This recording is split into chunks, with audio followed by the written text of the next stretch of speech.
श्री श्री राधा माधव की जय। शिशि गौणताय की जय। जगत गुरु शिला प्रभुपाद की जय। समस्त भक्तबिंद की जय। अनंत कोटि वैष्णव भक्तबिंद की जय। ग्रंथराज श्रीमद् भागवतम की जय। पुरुषोत्तम अधिक मास की जय।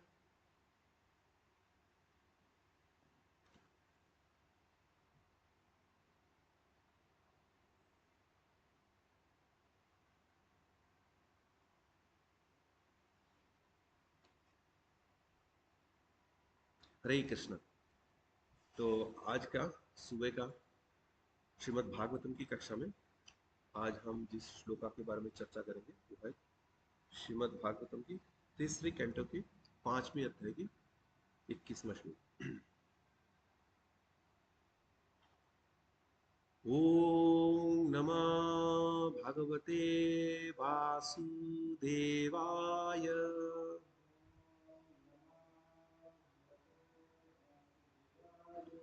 ओम नमः भगवते वासुदेवाय।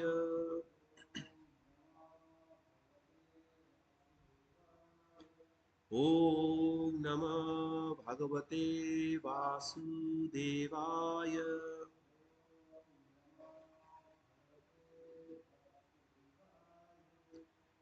नारायणं नमस्कृत्य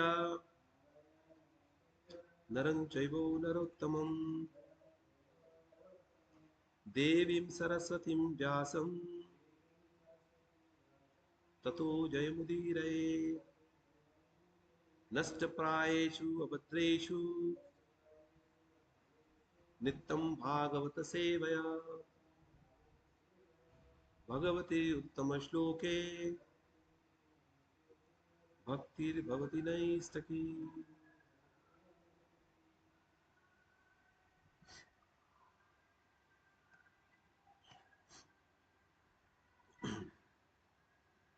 भवान् भगवतो नित्या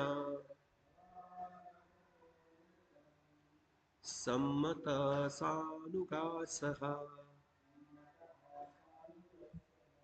यस्य ज्ञानोपदेशाय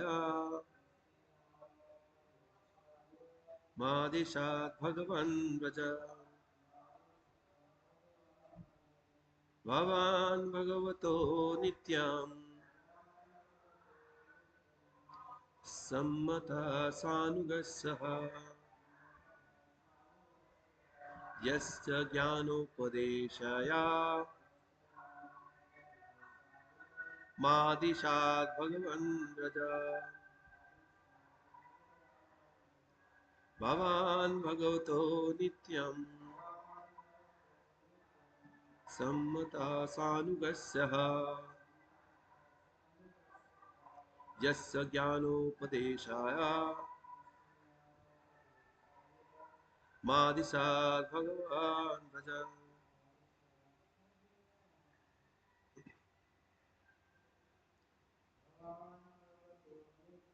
भवान् भगवतो नित्यं सम्मतः सानुगस्सः यस्य ज्ञानोपदेशाय मादिशात् भगवान् भज। शब्दार्थ शिला प्रभुपाद द्वारा शिला प्रभुपाद की जय। भगवान आप ही भगवत भगवान के श्री भगवान के नित्यम नित्य सम्मत मान्य सौनगस्य संज्ञों में से एक ह रहे हैं सस्य जिसका ज्ञान ज्ञान उपदेशाय उपदेश के लिए माँ मुझको आदिशन इस तरह आदिष्ट भगवान श्री भगवान ने ब्रजन अपने धाम जाते हुए। अनुवाद शिला प्रभुपाद द्वारा शिला प्रभुपाद की जय। आप श्री भगवान के नित्य संगियों में से एक है, जिनके लिए श्री भगवान अपने धाम वापस जाते समय मेरे पास उपदेश छोड़ गए हैं। तात्पर्य शिला प्रभुपाद की जय। मृत्यु के पश्चात जीवन के महान नियंत्रक यमराज जीवों को अगले जीवन के गंतव्य का निर्णय करते हैं। वे निश्चय ही श्री भगवान के सर्वाधिक विश्वसनीय प्रतिनिधियों में से एक है। ऐसे विश्वसनीय पद उन महान भगवत भक्तों को दिए जाते हैं जो वैकुंठ में श्री भगवान के नित्य संगियों के समान होते हैं। क्योंकि विदुर उनमें से एक थे, अतएव वैकुंठ वापस जाते समय श्री भगवान श्री मैत्रेय मुनि के पास विदुर के लिए उपदेश छोड़ने गए। सामान्यतया श्री भगवान के वैकुंठ के सनातन संगी भौतिक जगत में नहीं आते, किंतु कभी कभी श्री भगवान के आदेश से वे किसी प्रशासनिक पद का भार संभालते नहीं, अपितु श्री भगवान का सानिध्य प्राप्त करने अथवा मानव समाज में श्री भगवान के संदेश का प्रसार करने हेतु आते हैं।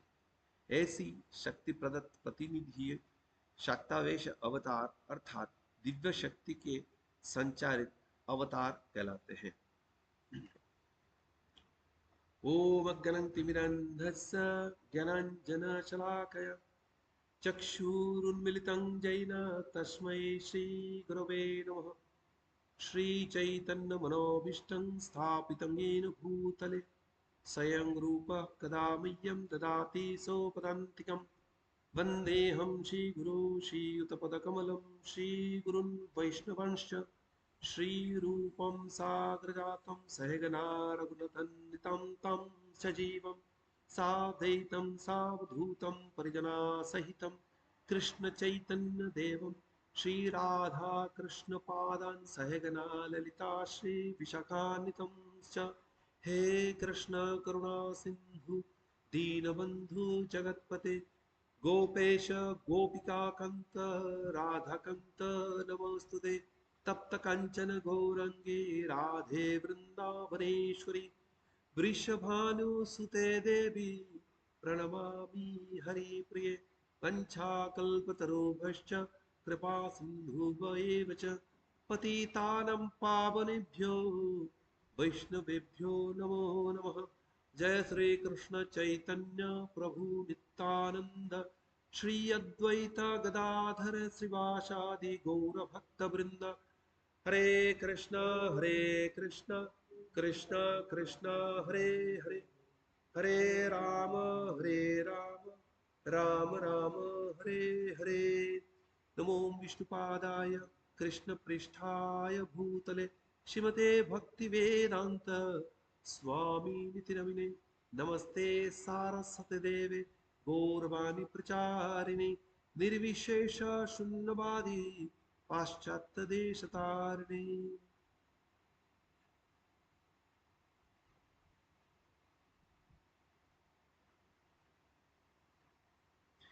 हरे कृष्ण। तो श्रीमद् भागवतम की 6 कैंटो की 5वीं अध्याय का 21वां श्लोक, जिसमें हम सुन रहे हैं विदुर जी और मैत्रेय मुनि के बीच का वार्तालाप। तो इसके पहले उद्धव जी के साथ जो विदुर जी का वार्तालाप हो रहा था, जिसमें उद्धव जी ने विदुर जी को भगवान के लीलाओं के बारे में बताया। उसके बाद विदुर जी उद्धव जी से पूछा, हे उद्धव, क्योंकि भगवान विष्णु के सेवक दूसरों के सेवा के हित में विचरण करते हैं, इसलिए ये बिल्कुल उचित है कि आप कृपया उस आत्मज्ञान का वर्णन करें जिससे स्वयं भगवान ने आपको उपदेश किया है, जिससे स्वयं भगवान ने आपको उपदेश प्रबुद्ध किया है। तो ये आत्मज्ञान के बारे में जब विदुर जी ने पूछा, तब उद्धव जी ने उनको मैत्री मुनि के पास जाने के लिए बताया, क्योंकि आत्मज्ञान जो है वो एक गुरु से प्राप्त होता है। तो इसलिए भगवान ने उनको मैत्री मुनि के पास उद्धव जी ने उनको मैत्री मुनि के पास भेजा। उसके बाद विदुर जी हरिद्वार आते हैं, मैत्री मुनि से मिलते हैं और एक एक करके कई सारे प्रश्न पूछते हैं या उनसे अनुरोध करते हैं, अलग अलग सब टॉपिक, जो पूरे विषय तो भगवान की बारे में है, तो अलग अलग सब टॉपिक के बारे में बताते हैं। तो शुरुआत में बोलते हैं कि लोग जो फलदायी कार्य करते हैं उसके बदले में उनको पीड़ा ही मिलता है, तो ऐसे क्यों? तो इस प्रकार से वो अलग अलग प्रश्न पूछते हैं, भगवान की जो पुरुष अवतार के बारे में पूछते हैं और अंत में स्वयं भगवान के बारे में पूछते हैं। तो ये सारे सवाल और ये जो अनुरोध है उनका, वो दूसरी श्लोका से लेकर 16वें श्लोका के बीच में होता है। उसके बाद मैत्रेय मुनि उसका जवाब देना शुरू करते हैं।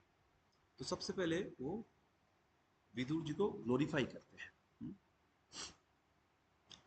और अपने आप को बहुत कृतार्थ समझते हैं मैत्रेय मुनि, क्योंकि भगवान ने विदुर जी को भेजा उनके पास कृष्ण कथा सुनने के लिए, और उनके सवालों से तो उनके सवालों का जब वो जवाब देने जा रहे तो खुद भी प्यूरिफाई होंगे और बाकी लोगों का भी कल्याण होगा। तो इस बात पे वो अ, आभार व्यक्त कर रहे विदुर जी का, क्योंकि वो हमेशा भगवान की चिंतन में लगे रहते।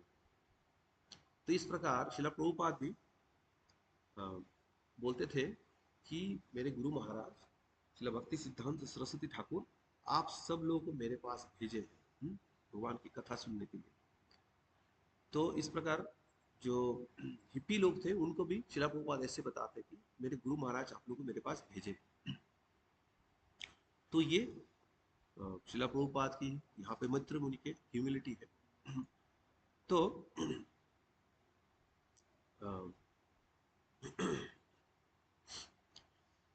तो इस प्रकार वो आगे भी बता रहे कि ये कोई आश्चर्य की बात नहीं कि आप हमेशा भगवान की सोच में लगे रहते, क्योंकि आप वैष्णदेव से, उनकी वीर्य से आपका जन्म हुआ है, विदुर जी का जन्म हुआ है।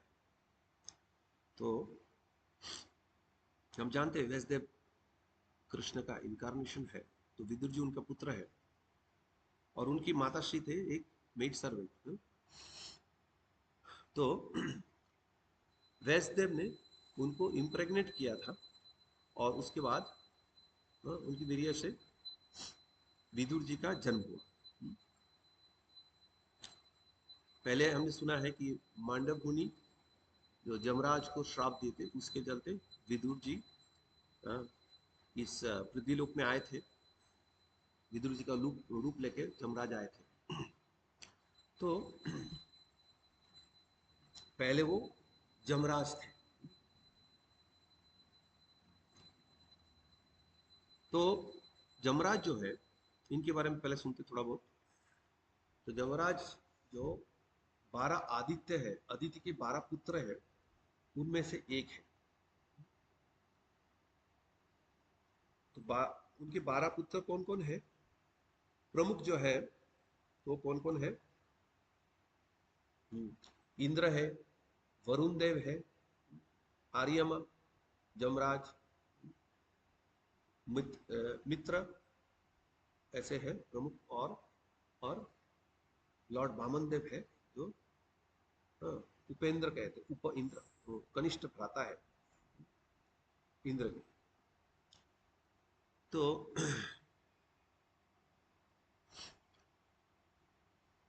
तो आज के जो ये श्लोका है, इसमें बताया गया है कि ये भगवान के बहुत ही निकट भक्त है, क्लोज डिवोटी है।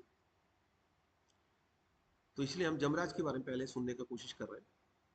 तो जमराज जो है वो बहुत बड़ा नियंत्रक है, बहुत बड़ा कंट्रोलर है। सारे जीव जो है यमराज से डरते हैं। क्यों डरते हैं? क्योंकि यमराज सारे जीव क्या जो अगली डेस्टिनेशन है वो निर्धारण करते हैं। हम्म?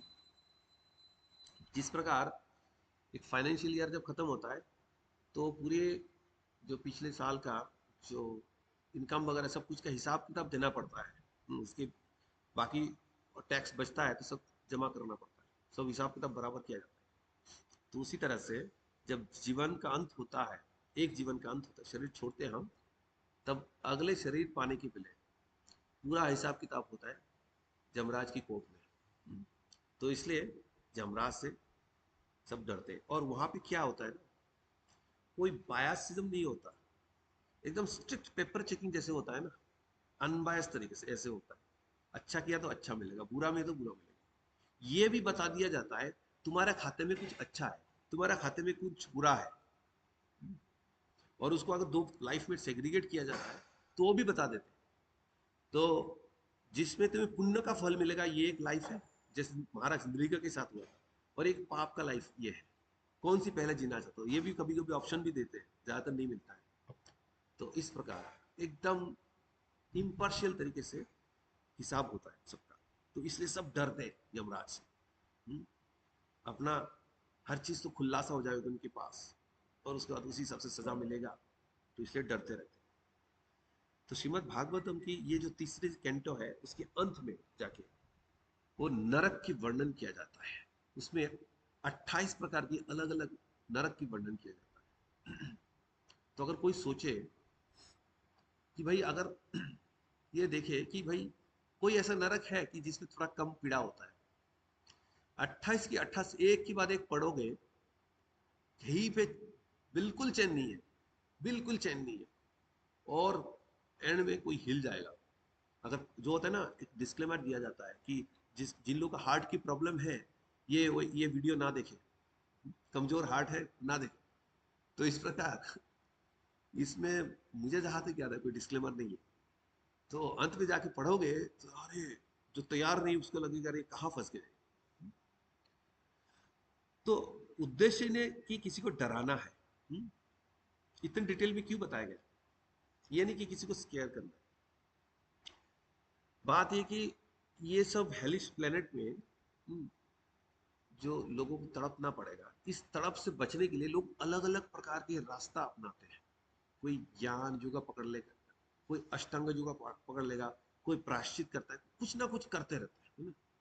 तो बात है कि श्रीमद् भागवतम हर चीज को बता के घुमा फिरा के यही बताना चाह रहा है, भाई अगर बचना चाहते हो तो शिव भगवान की भक्ति करो। यही बात को अलग अलग एंगल से बताया जा रहा है। ये एकमात्र रास्ता ये कि शिव भगवान की भक्ति करो। तो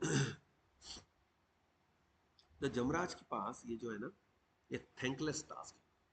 क्या मजा मिलता हो, एक एक जीव को निरंतर बुलाओ, और एक एक तो नहीं, ये तो अंगिना हम सोच भी नहीं सकते। और सबका हिसाब किताब करो और उनको पिड़ा दो। ये तो 24/7 ऐसे, 7 दिन चलता ही रहता है। तो और पूरा इम्पार्शियल तरीके से। अगर गलती हो गई तो जमराज भी बच नहीं पाते हैं, जिसके चलते ये जो मंडप मुनि ने उनको श्राप दिया था। एक गलती हो गया था कि गलती से एक ब्राह्मण को सजा दे दिया था, तो इसके चलते उनको श्राप मिला और विदुर जी का रूप में आना पड़ा। तो एकदम पूरा केयरफुली इम्पार्शियल तरीके से जजमेंट करना पड़ता है। तो मिलियंस एंड ट्रिलियन जजमेंट करते हैं, उनमें से एक गलती हो गया था, उसका सजा मिल गया। तो कितनी ज्यादा उसमें डिस्क्रिमिनेशन चाहिए, डिस्क्रिमिनेटिव पावर चाहिए, तो ये कोई साधारण व्यक्ति नहीं कर सकता। तो भगवान के चुने हुए बहुत ही परफेक्ट जो व्यक्ति है वो ये कार्य कर सकते हैं। तो ये विदुर जी जब आए थे, जमराज को श्राप मिलने के बाद विदुर जी के रूप में जब आए थे, तब उनके पोस्ट खाली पड़ा हुआ था। तो उन्हीं की और एक भ्राता, जो हमने बोला था आदित्य आर्यमा, तो आर्यमा ने ये पोस्ट उस समय संभाले थे जमराज की अनुपस्थिति में। तो अब यमराज की इतनी डिस्क्रिमिनेटिव पावर है, उनमें से एक है, उन्होंने ये बोल दिया अपनी अनुयायी को, जमदूतों को, कि जो भक्त भगवान के नाम की जप करता है, इनको मेरे पास मत लाना।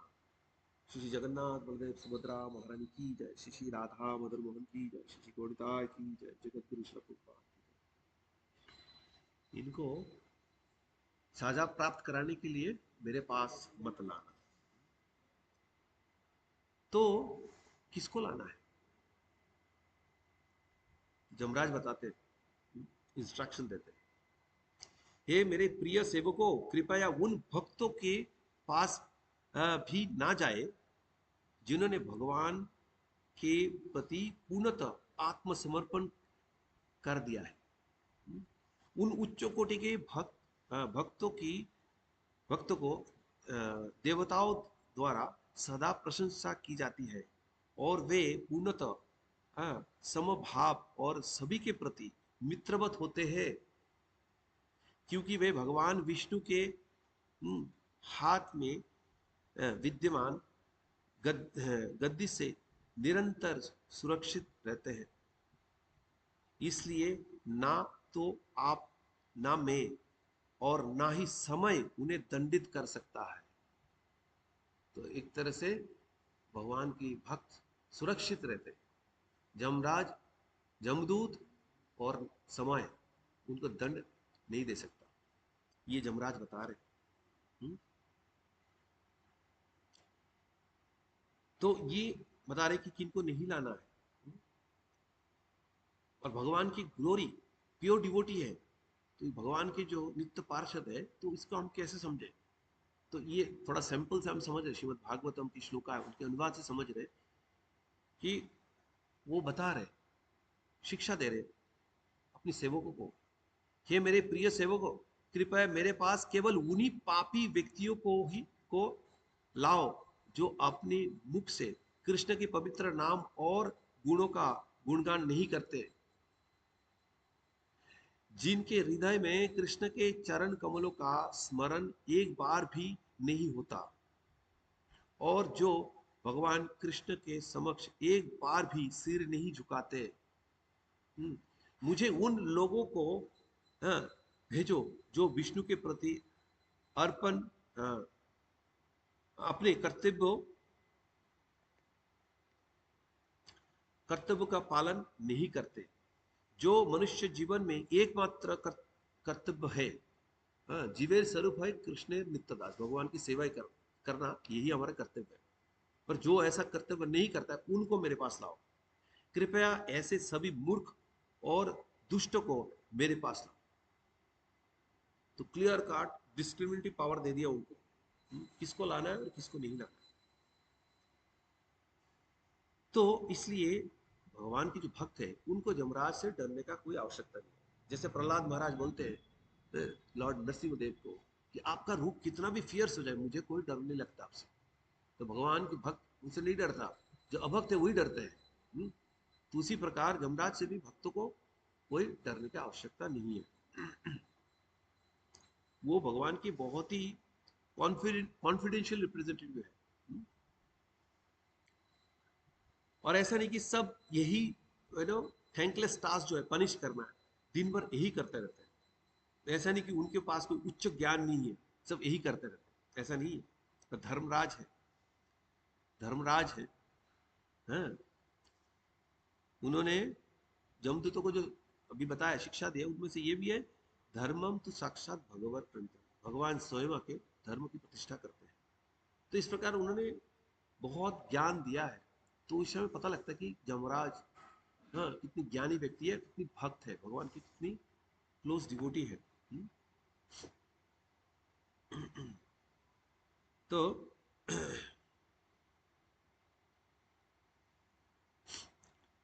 तो ऐसे जो महान भक्त हैं, तो ये भगवान के जो गोलोक में जो नित्य पार्षद है, भगवान की सेवा में नियुक्त रहते हैं, उनके जैसा ही है।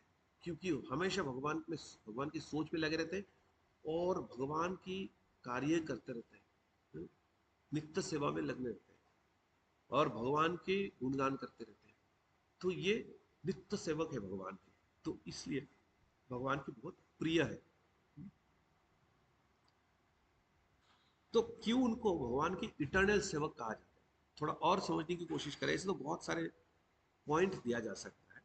तो एक तो है जमराज जो है, एक तो हमने पहले बोला था कि 12 आदित्य में से एक है, ये 12 महाजन में से भी एक है, जमराज। तो जो जमदूतों को जो वो ज्ञान दे रहे थे, उन्हीं में वो खुद 12 महाजन के नाम बोले, और उसने स्वयं अपने बारे में भी बोला कि मैं भी महाजन हूँ। महाजन मतलब भगवान की प्योर डिवोटी है, जिनके फुटस्टेप्स को हमें फॉलो करना है भगवान की भक्ति में आगे बढ़ने के लिए। तो ये महान डिवोटी महाजन है। और एक बहुत इंपॉर्टेंट बात है, जो करने से कोई भी भगवान की बहुत प्रिय हो जाता है, भगवान के प्रिय भक्तों का जो कोई रक्षा करता है, वो भगवान के बहुत प्रिय हो जाता है। पांडवों को जो विदुर जी ने रक्षा किया, इस बात पे उन्होंने बहुत प्रसन्न किया भगवान कृष्ण को। इतना प्रसन्न किया कि जितना दुर्योधन ने अप्रसन्न किया भगवान, उतना ही प्रसन्न किया विदुर जी ने। इसलिए जब दुर्योधन उनको इनवाइट करने वाला था, हाँ, तो भगवान ने मना कर दिया, बोला कि कोई भोजन तभी करता है जब किसी को भूख लगता है, या अगर भूख नहीं भी लगता है तो किसी के साथ बहुत अच्छा रिश्ता अगर है तो उसके घर में जाके कोई भोजन भोजन कर सकता है। पर ना तो आपके साथ अच्छी रिश्ता है, क्योंकि पांडवों को इतना दुख दिया दुर्योधन ने, और ना तो मेरे भूख है, तो इसलिए आपके पास नहीं जाऊँ। वो कहाँ गए? विदुर जी के घर पे गए। जो दुर्योधन ने इतने अच्छे भोजन बना के रखे थे, भगवान ने मना कर दिया। और विदुर जी के घर में विदुरानी थी, उस समय विदुर जी नहीं थे, तो विदुरानी केले का छिलका खिला रही थी, वो भी भगवान को बहुत संतुष्टि के साथ खा रही थी, क्योंकि हाँ, पत्रम पुष्पम फलम तयम भक्त्याम जान। तो ये भक्त जो इतनी प्रेम से भगवान को अर्पण करता है, वो भगवान बहुत आनंद के साथ लेते हैं, बहुत प्रेम से वो भक्षण करते हैं। तो तदम भक्त अपहृतम, भक्त ने जो भक्ति के साथ अस्नामी प्रयत्न, भक्ति के साथ जो प्रदान किया वो बहुत आनंद के साथ लेते हैं। पत्रम पुष्पम फलम पूर्व भक्त प्रयच्छति तद हम भक्त अपहृतम आसनामी प्रयत्न, तो बहुत आनंद के साथ भगवान लेते। तो ये भी एक कारण है कि वो भगवान के नित्य पार्षद कहलाते। तीसरी बात है कि कृष्ण के साथ बहुत इंटीमेटली कनेक्टेड रहते हैं, बहुत इंटीमेटली कनेक्टेड है। दुर्योधन ने जो इतना अपमान किया था, तो उन्होंने वहां पे अपना धनुष छोड़ के, जो इतने प्रिय धनुष है, जो क्षत्रिय का एक पहचान है, वो छोड़ के तुरंत ये सोचा, अरे अभी भगवान की धाम जाने का मुझे मौका मिलेगा, भगवान को आनंद के साथ स्मरण करने का मुझे मौका मिलेगा, तो तुरंत वहीं से निकाल दिया, खुशी खुशी, मन में कोई ग्रज बिना रखे वहां से निकल गया। भगवान से इंटीमेटली कनेक्टेड है। और चौथी बात है, हमेशा भगवान की याद करते हैं, ऑलवेज रिमेंबर्स कृष्ण। तो ये कारण और भी कारण है, तो इसके चलते उनको नित्य पार्षद कहा गया। तो तो ऐसे विदुर जी को उन्हीं में से जैसे गिना गया है, तो उनमें से अगर एक है तो उनका रक्षा किया जाना आवश्यक है। तो इसलिए भगवान जब भगवत धाम वापस जा रहे थे, तो विदुर जी के बारे में सोचा कि इनका डिलीवरेंस कैसे हो।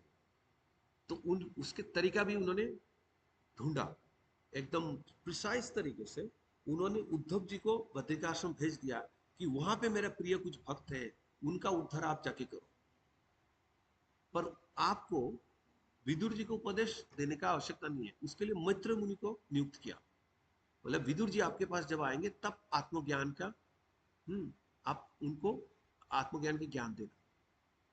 तो तो इस प्रकार भगवान ने पूरी तरह से अरेंजमेंट कर रखा है। आगे भी हम सुनेंगे भगवान के अरेंजमेंट कितने परफेक्ट होते हैं, खासकर उनके प्रिय भक्त के लिए। हम्म। भगवान के जो भक्त हैं, वो भगवान के जाते वक्त भगवान के तिरोभाव के समय, चाहे उनके सामने हो चाहे उनके सामने ना हो, भगवान सबके लिए सोचते हैं।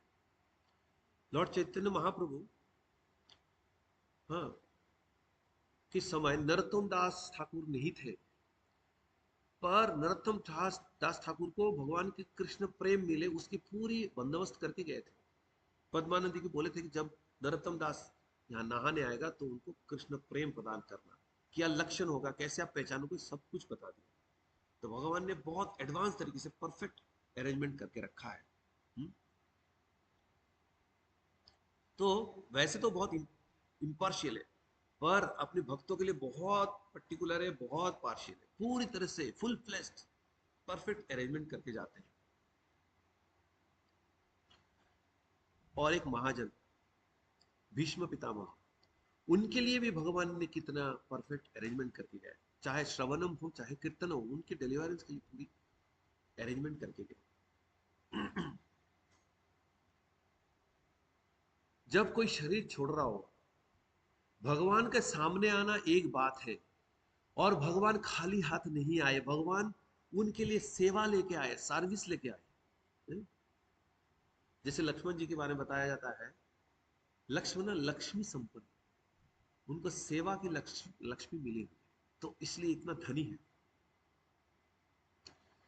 भगवान ऐसे आ सकते थे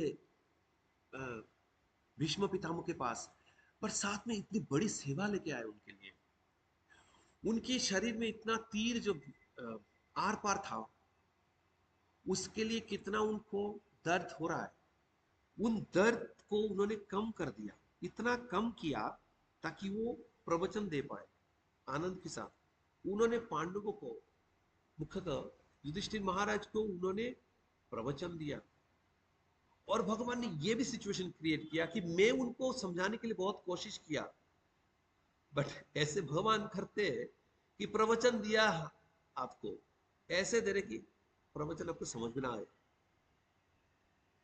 अंदर ही अंदर अरेंजमेंट ऐसा कर दिया कि प्रवचन मैं तो दे रहा हूं, पर अरेंजमेंट ये भी कर दिया आपको समझ ना आए, क्योंकि ये समझ तब आए जब आप मेरे भक्त भीष्म पितामह के पास जाओगे, उनसे सुनोगे, तब सब कुछ समझ आएगा। मत्तस्मृति ज्ञानम अपहरणम च, कब ज्ञान आना है नहीं आना है, सब कुछ भगवान तय करते हैं। भीष्म पितामह को ग्लोरीफाई करने के लिए उन्होंने ये अरेंजमेंट किया, उनसे ये सेवा करवाया, और अंत में दर्शन दिया अपना, और अंत में उनके दर्शन करते हुए भीष्म पितामह पार्थ सारथी नाम का एक वैकुंठ धाम में वापस चले गए। तो तो उनको डेथ बेड में भगवान से सर्विस मिला। तो भगवान तय करते कौन किसको प्रीच करेगा। जैसे ये यहां तय किया कि मैत्र मुनि विदुर जी को प्रीच करेंगे, उद्धव जी ने मैत्र मुनि विदुर जी को प्रीच करेंगे। और एक महाजन प्रहलाद महाराज, इनके अरेंजमेंट भगवान ने उनकी माता की गर्भ में जब थे ना तभी कर लिया था। उनकी प्रीचिंग की अरेंजमेंट गर्भ में ही कर लिया था भगवान ने। और एक महाजन से, नारद मुनि से। तो ये भगवान का कितना परफेक्ट प्लान है, inconceivable, inconceivable devotee care programme भगवान के।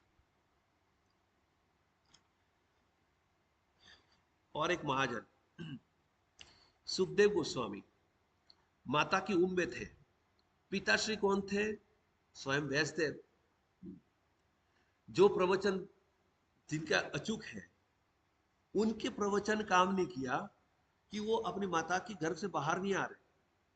तो इस बार तो स्वयं भगवान आए उनको कन्विंस करने के लिए कि अब बाहर आ जाओ, माया आपको पकड़ेगा नहीं। तो वैष्णव की प्रवचन तो उन्होंने अपनी माता के गर्भ से सुना होगा, पर फिर भी भगवान ने तय कर लिया था इनको एकदम से भक्त नहीं बनाना है, तो नहीं बने भक्त, जब समय आया तभी भक्त बने गुरु के माध्यम से। वही वैष्णव से जब बाद में सुने, पहले नहीं, जब बाद में सुने तब भक्त बने। तो ये भगवान की अरेंजमेंट है।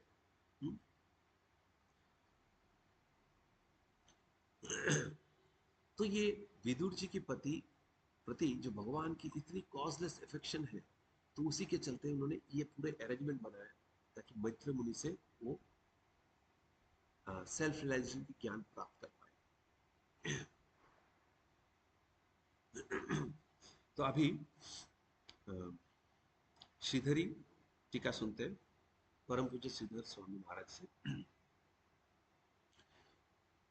तो ये पहली बात तो भगवान के बारे में बताया गया है कि भगवान के कितने प्रिय है उनके भक्त लोग। दूसरी बात यह है कि आप श्री भगवान और उनके भक्तों को अत्यंत प्रिय है, क्योंकि इस लोक से परम धाम गमन करते समय श्री भगवान ने आपको स्वयं ही स्मरण करते ही करके ज्ञान प्रदान कर दिया और मुझको भी आपको ज्ञानोपदेश करने के लिए आदेश किया। तो भगवान ने पहले ही संकल्प कर लिया था कि मैत्र मुनि के द्वारा उनको ये ज्ञान प्राप्त होगा, और साथ ही साथ मैत्र मुनि को भी उन्होंने आदेश दिया था कि जब विदुर जी आपके पास आएंगे तो उनको ज्ञान प्रदान करना। तो भगवान की इच्छा से तुरंत उनको ज्ञान प्राप्त हो सकता था, चाहे ज्ञान हो चाहे और कुछ हो। जैसे भगवान ने जब पांडव लोग वनवास में थे, तो दुर्वासा मुनि से बचाने के लिए भगवान ने थोड़ा सा शाक अन्न जब आहार किया था, उनकी इच्छा से बाकी दुर्वासा मुनि सबकी भूख मिट गई तुरंत, भगवान के चाहने से, रिमोटली। तो चाहे ऐसा हो, चाहे ज्ञान प्राप्त करना हो, कुछ भी रिमोटली हो जाता है। फिर भी भगवान ने तुरंत विदुर जी को ज्ञान प्राप्त नहीं कराया अपनी इच्छा से। वो चाहते थे कि मैत्री मुनि के द्वारा उनको यह ज्ञान प्राप्त हो। तो डायरेक्टली उन्होंने ज्ञान प्राप्त नहीं कराया। तो कभी क्या भगवान डायरेक्ट ज्ञान प्राप्त कराते किसी को? हाँ, कराते हैं, बट ये एक्सेप्शनल केस है। जो तेने ब्रह्मा हृदय आदि कवय, उन्होंने ब्रह्मा जी को स्वयं ही ज्ञान दिए थे। कोई चारा भी नहीं था और कोई गुरु तो नहीं थे, भगवान थे स्वयं और ब्रह्मा जी, और कोई तीसरा व्यक्ति तो था नहीं। तो बीच में गुरु कौन बनेगा? तो भगवान ने, अब भगवान स्वयं आ जाते हैं, आके थोड़ी बोलेंगे कि तुम तप करो, तप करने से मुझे प्राप्त करोगे। अरे भगवान सामने खड़े होके थोड़ी ये बोलेंगे, सामने आने का मतलब प्राप्त हो गया ना। तो भगवान अदृश्य रह के तप करने के लिए बोले। तो ब्रह्मा जी बहुत लगन के साथ तप किए, तब अंत में भगवान को प्राप्त किए उन्होंने। तो इस प्रकार डायरेक्टली उनको ज्ञान प्राप्त हुआ, पर ये एक्सेप्शनल केस है, हमेशा ऐसा नहीं होता। गुरु के जरिए हमें ज्ञान प्राप्त होता है। एवं परंपरा प्राप्तम, हाँ, चौथा अध्याय में भगवान ने बताया कि परंपरा से ये दिव्य ज्ञान प्राप्त होता है। तो इसके लिए एक सदगुरु के पास जाना होता है। तद विज्ञानार्थम सगुरुम एवं अभिगच्छेत। मुंडो के उपनिषद में बताया कि ये ज्ञान प्राप्त करने के लिए, आत्मज्ञान को प्राप्त करने के लिए सगुरुम एवं अभिगच्छेत, गुरु के पास जाना आवश्यक है। और उसके बाद क्या करना है? तद्विधि प्रणिपातेन परिप्रश्नेन सेवया, ये तीनों करके तभी ज्ञान प्राप्त कर सकते। उद्धव जी ने विदुर जी को भगवान के जनरल पास टाइम्स के बारे में बताया, पर जब आत्मज्ञान की बात आए तो उन्होंने भी उनको गुरु के पास भेज दिया। स्वयं गुरु बनने की कोशिश नहीं किया, क्योंकि ये उनसे वयोवृद्ध थे, तो उल्लंघन हो जाता मर्यादा का, तो इसलिए नहीं किया। तो अभी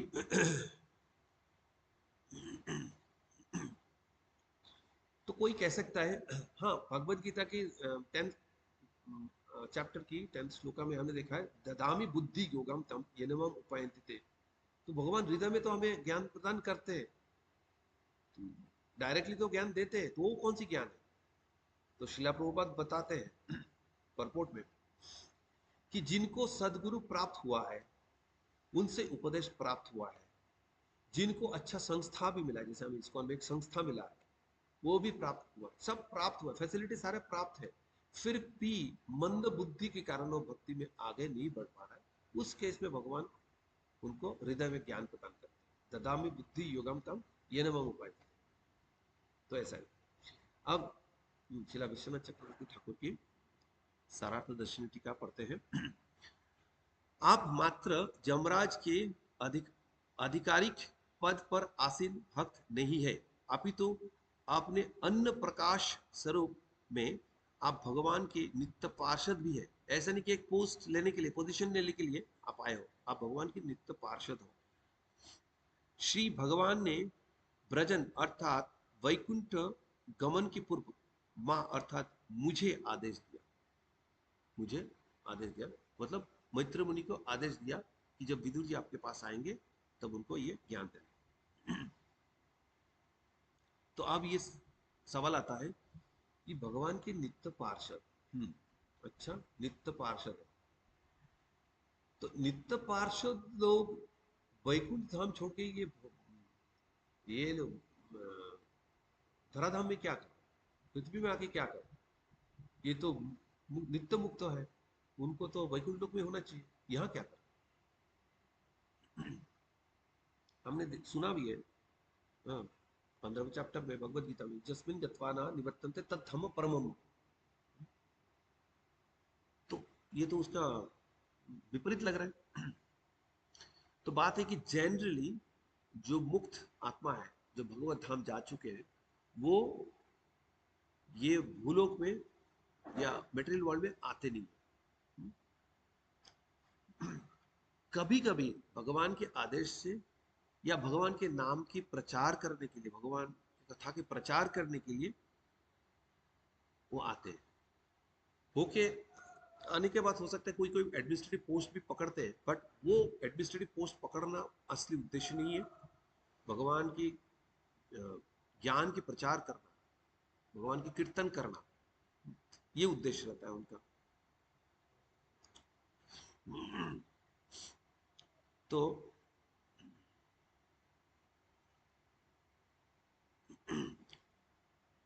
कभी कभी इस जगत में कोई पोस्ट पकड़ता है, भगवान की भक्त भी पोस्ट पकड़ता है, भगवान के प्रिय भक्त होने के बावजूद। जैसे महाराज प्रियव्रत भगवान के प्रिय भक्त थे, फिर भी भगवान ने उनको आदेश दिया कि तुम्हें राजपाट संभालना है। ऐसा नहीं कि एकांत में बैठ के भगवान की ध्यान करना ये तुम्हारा कर्तव्य नहीं है, तुम्हें राजपाट संभालना है। तो उनको राजा बनने के लिए बोला महाराज प्रियव्रत। बट अल्टीमेटली भक्ति ही गोल है। तो उस प्रकार उन्होंने प्रहलाद महाराज को भी बोला था राजपाट संभालने के लिए। ध्रुव महाराज भी ऐसे राजपाट संभाले थे। तो ऐसे पद पे आसीन होना असली उद्देश्य नहीं होता है, भगवान के भक्त बनना, बने रहना, यही असली उद्देश्य रहता है।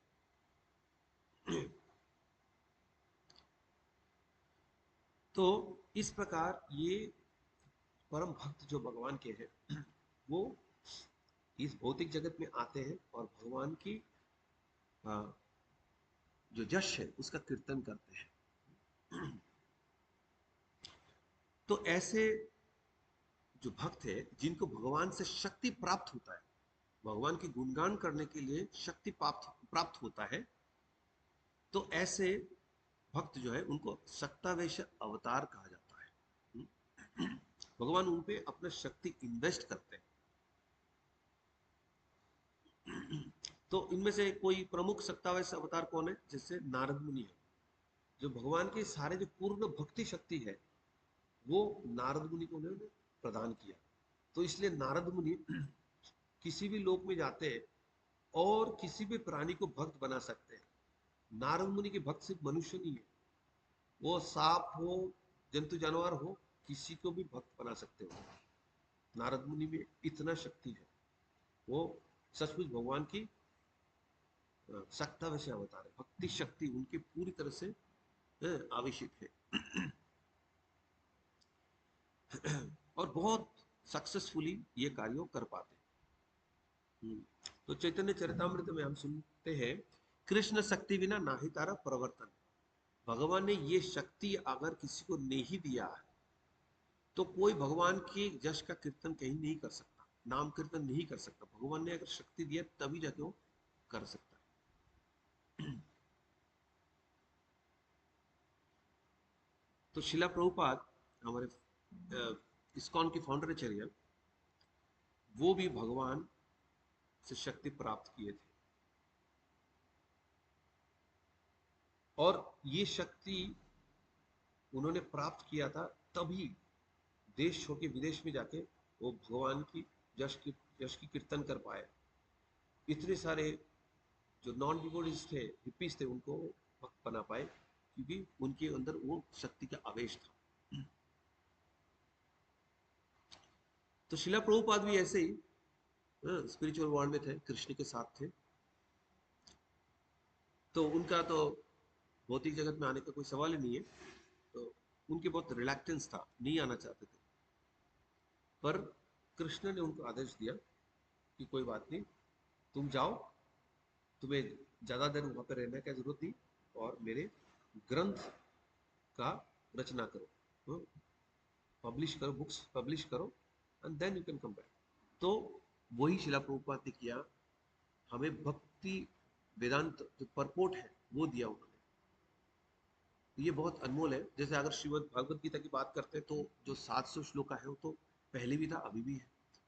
पर शिला प्रभुपाद ने जो भक्ति वेदांत परपोट दिया है वो इतनी पावरफुल है। तो जैसे बताया जाता है फल है न परिचय, एक पेड़ का जो फल है उससे आप पता कर सकते हो ये पेड़ का गुण क्या है।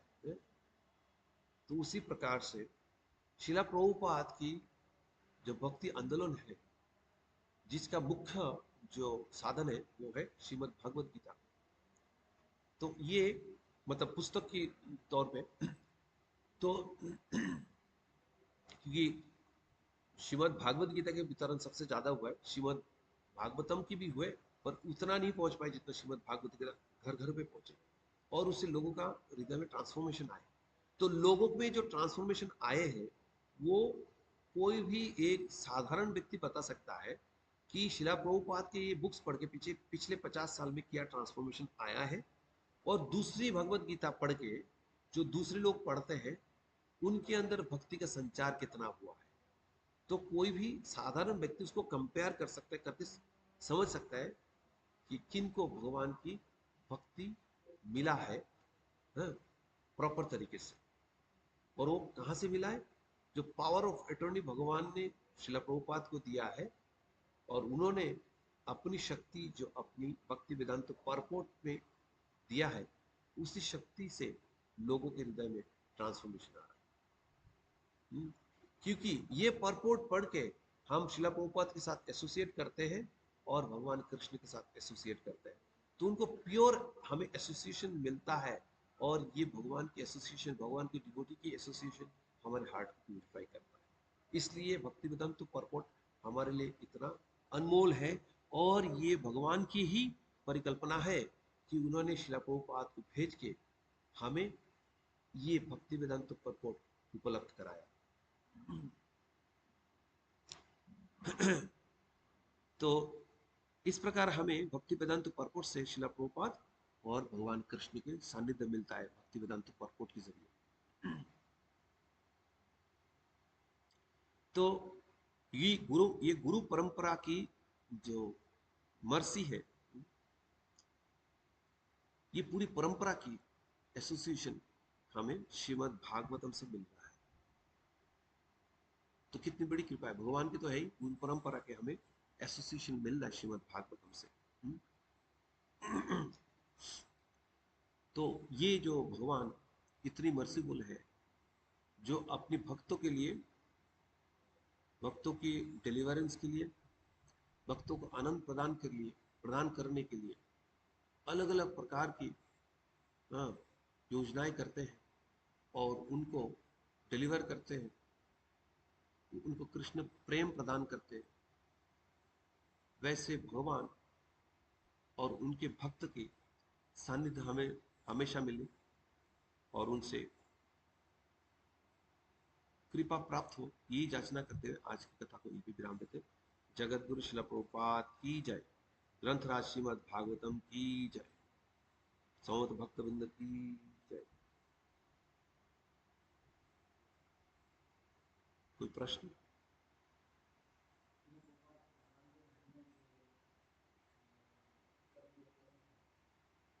भगवत धाम गए, इसका कोई रेफरेंस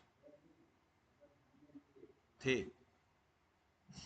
प्रभुपाद की जो रूम कॉन्फ्रेंस वगैरह, इसमें उन्होंने बताया हुआ है ऐसे कि ही वाज, क्योंकि प्रभुपाद नहीं बताएंगे तो हमें तो पता नहीं लगेगा। तो ये बताया हुआ है कि प्रभुपाद थे धाम में और भगवान ने भेजा उनको। एक तो ये है, और बाकी जो दूसरा इंटरप्रिटेशन है, जो मेरा मेरे सेनापति भक्त मेरे कथा के प्रचार कर गया, ये भी है। तो उनकी सेनापति भक्त प्योर डिवोटी ऑलरेडी रजिस्टर्ड है, और भगवान की प्योर डिवोटी भगवत धाम छोड़ के कहाँ रहेगा।